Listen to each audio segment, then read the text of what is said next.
Today we're stepping up our bread game with a twist. We're going to sprout wheat berries. Wheat berries are the entire edible part of the wheat kernel. It includes things like the bran, the germ, the endosperm. Sprouting these is great for your gut microbiome. It boosts nutrient availability. They're super easily digestible. And the best part is that they add an incredible flavor profile to the final product of your bread. And with how many wheat varieties there are in the world, the possibilities are as vast as they are delicious. And one of the best parts about this whole process is it doesn't require any special tools to do. You can do this with things you have around your kitchen. And so in this video, I'm going to walk you through step by step on how to sprout these wheat berries. And then once they're fully sprouted, I'm going to walk you through on how to use them as an inclusion in your bread. For the demonstration, I'm going to be doing this with a country loaf of sourdough bread. But if you aren't a sourdough baker, don't let that stop you. The process is very similar for yeasted products too. And honestly, this is great for sandwich loaves of bread, buns, or whatever other type of bread product you want to add sprouted wheat berries to. So let's get sprouting.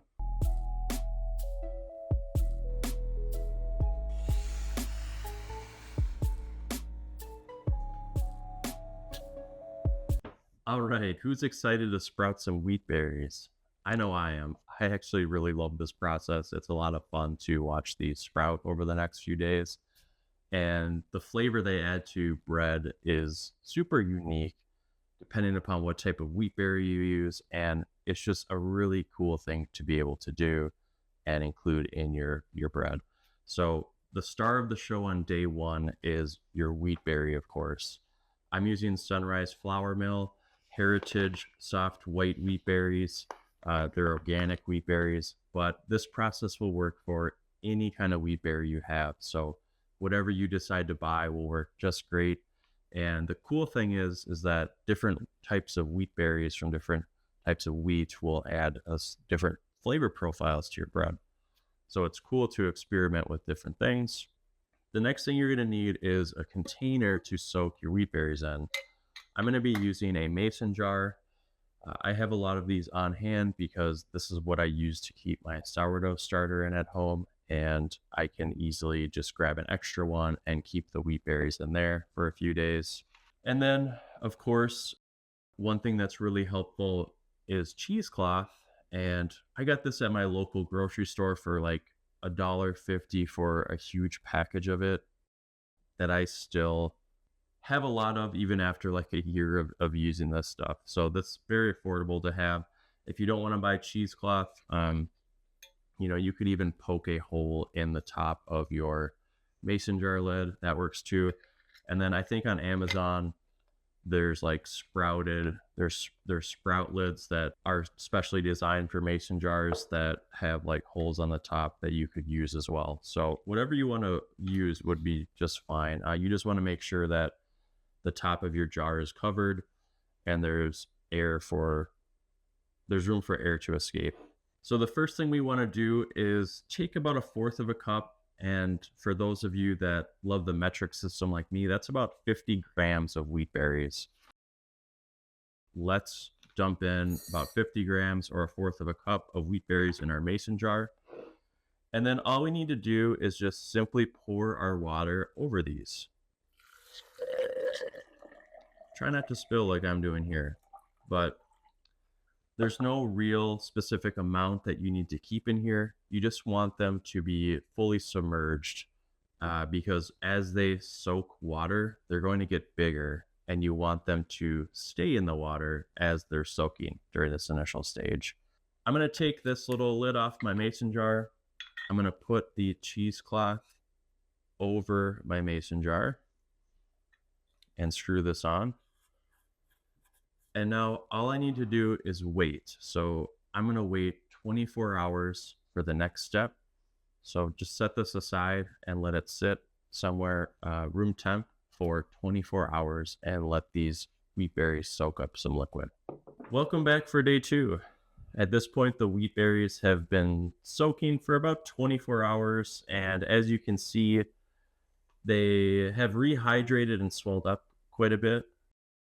This is an important step because it reactivates the dormant wheat berry and starts the germination process. Now, what we want to do is drain these out. If you used a mason jar and a cheesecloth like I did, you can just tip over the jar into your sink and the cheesecloth will catch them from falling out. For video demonstration purposes, I'm just going to dump the container into this bowl here.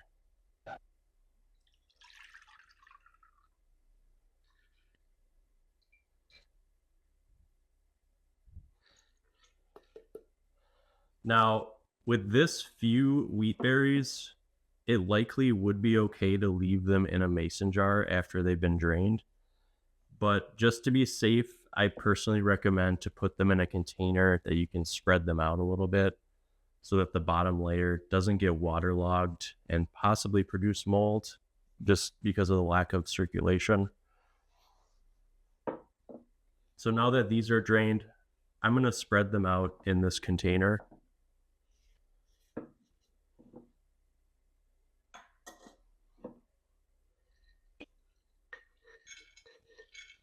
So next, we're going to leave them out at room temp, which is what's going to encourage the sprouting.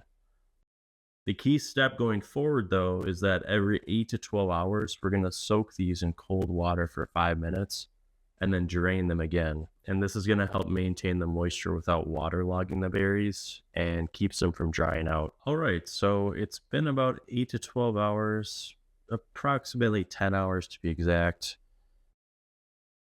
The next step, I would just want to rinse these with some cold water for about 5 minutes and then drain them again. So I've got a glass of cold water here. I'm going to just cover all of these up. And I just want to let this sit for about 5 minutes before I drain it out. All right, so it's been about 5 minutes. These have had a chance to kind of rehydrate and refresh. Now we want to drain these, and you can just do it in your sink, but I'm just going to use this bowl for demonstration purposes. A couple ways you can do it.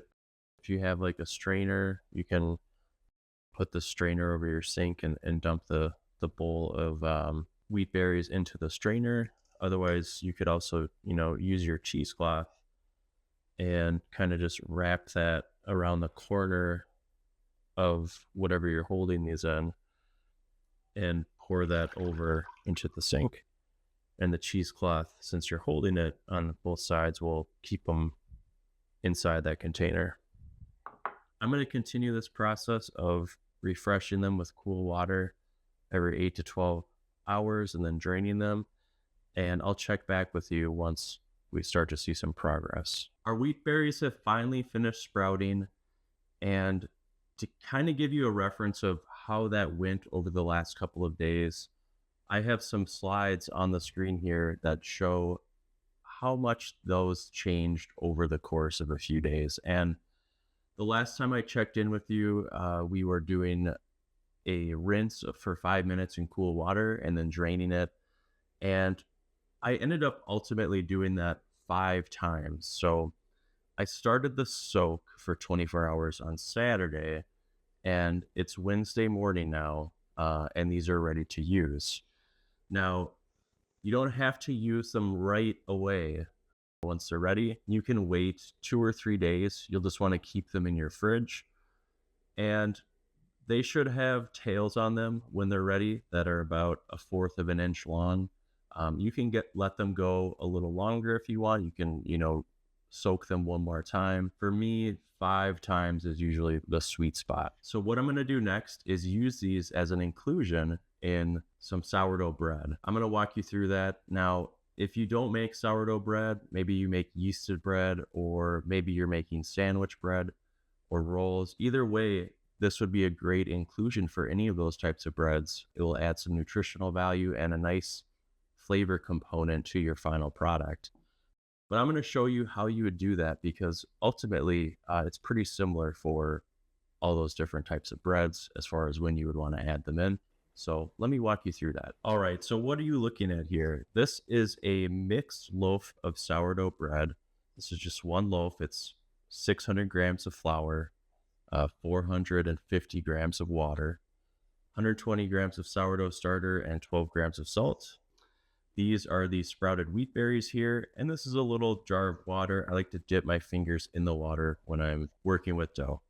So there are lots of ways to add inclusions to bread. The preferred way I like to do it with these wheat berries specifically is to start by grabbing a bunch and doing some stretch and folds. So I like to put them right in the middle and then just stretch the bread over in the corners, pull it up and fold it over itself, and then add some more in.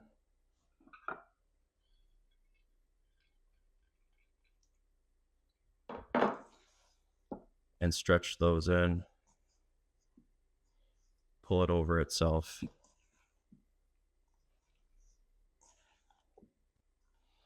Now we've got this ball here with all of the wheat berries inside of it. Now, I only like to do stretch and folds for the first time here when I'm doing an inclusion, and then all the folding after this during the bulk fermentation, I'm going to be doing coil folds.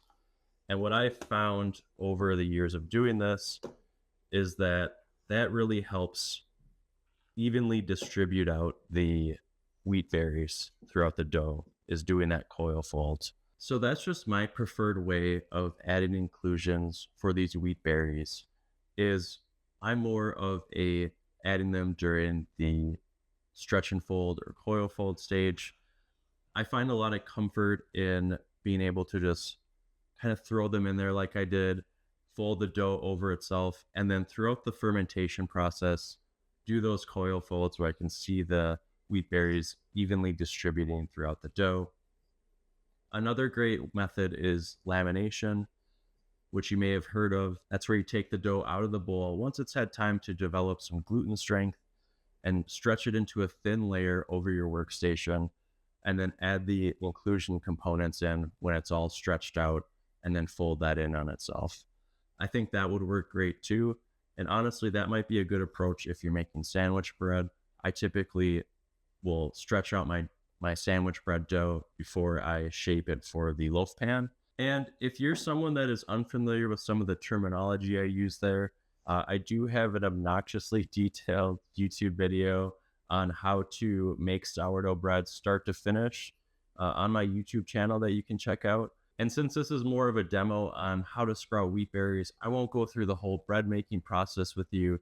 Chances are, if you're watching this, you might already be familiar with how to make bread. But just to give you some of the highlights of what a sprouted wheat berry bread looks like, here's what it looks like once it's all done fermenting and it's ready to be shaped. You can see it's got that beautiful spotted color to it. All those wheat berries are coming through in the dough. They're very evenly distributed.